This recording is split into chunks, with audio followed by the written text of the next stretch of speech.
శ్రీ గురుభ్యో నమ. శ్రీ క్రోధినామ సంవత్సరం ఉత్తరాయణం పుష్యమాసం హేమంత ఋతువు బహుళపక్షం మంగళవారం 14 జనవరి 2025.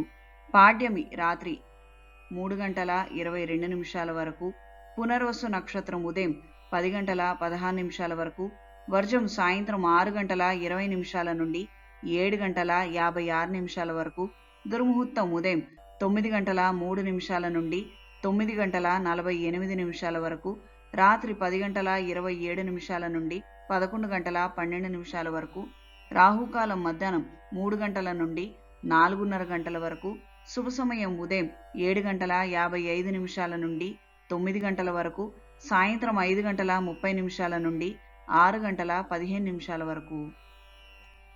ద్వాదశ రాసుల వారు ఈరోజు చేసుకోదగిన పూజలు: గౌరీదేవి అష్టోత్తరం చదవండి.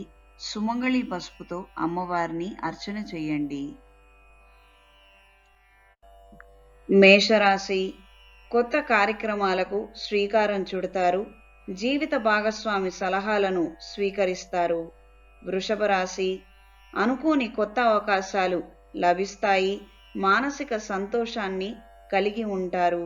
మిథున రాశి: నూతన వస్తువులు, వస్త్రాలు, విలువైన ఉపకరణాలను కొనుగోలు చేస్తారు. కర్కాటక రాశి: దూర ప్రయాణాలు అంతంత మాత్రంగా ఉంటాయి. కొన్ని కారణాల నిమిత్తం పోస్ట్పోన్ చేసుకోగలిగితే అన్ని విధాలా మంచిది. సింహరాశి: ఖర్చులు అధికంగా ఉంటాయి. ఎవరిని ఏమి అనలేని పరిస్థితులు ఏర్పడతాయి. కన్యా రాశి: నూతన కార్యక్రమాల పట్ల ఆకర్షితులవుతారు. సంస్కృతి సంప్రదాయం పట్ల ఆకర్షితులవుతారు. తులారాశి: దూర ప్రాంత ప్రయాణాలు అంతంత మాత్రంగా ఉంటాయి. దూర ప్రాంతాల నుండి మంచి సమాచారాన్ని అందుకోగలుగుతారు. వృశ్చిక రాశి: స్నేహితుల ద్వారా, సహోద్యోగుల ద్వారా ముఖ్యమైన విషయాలను గ్రహించగలుగుతారు.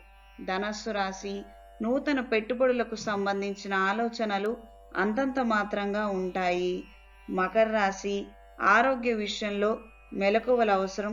సంతానానికి సంబంధించి కొన్ని నూతన ఆలోచనలను ప్రవేశపెడతారు. కుంభరాశి: బంధుమిత్రులతో విభేదాలు ఏర్పడకుండా తగు జాగ్రత్తలు అవసరం. కొన్ని సందర్భాలలో భూ సంబంధమైన విషయాలలో తగాదాలు ఏర్పడే అవకాశం ఉంది. అప్రమత్తంగా ఉండండి. మీనరాశి: ఆరోగ్య విషయంలో జాగ్రత్తలు అవసరం.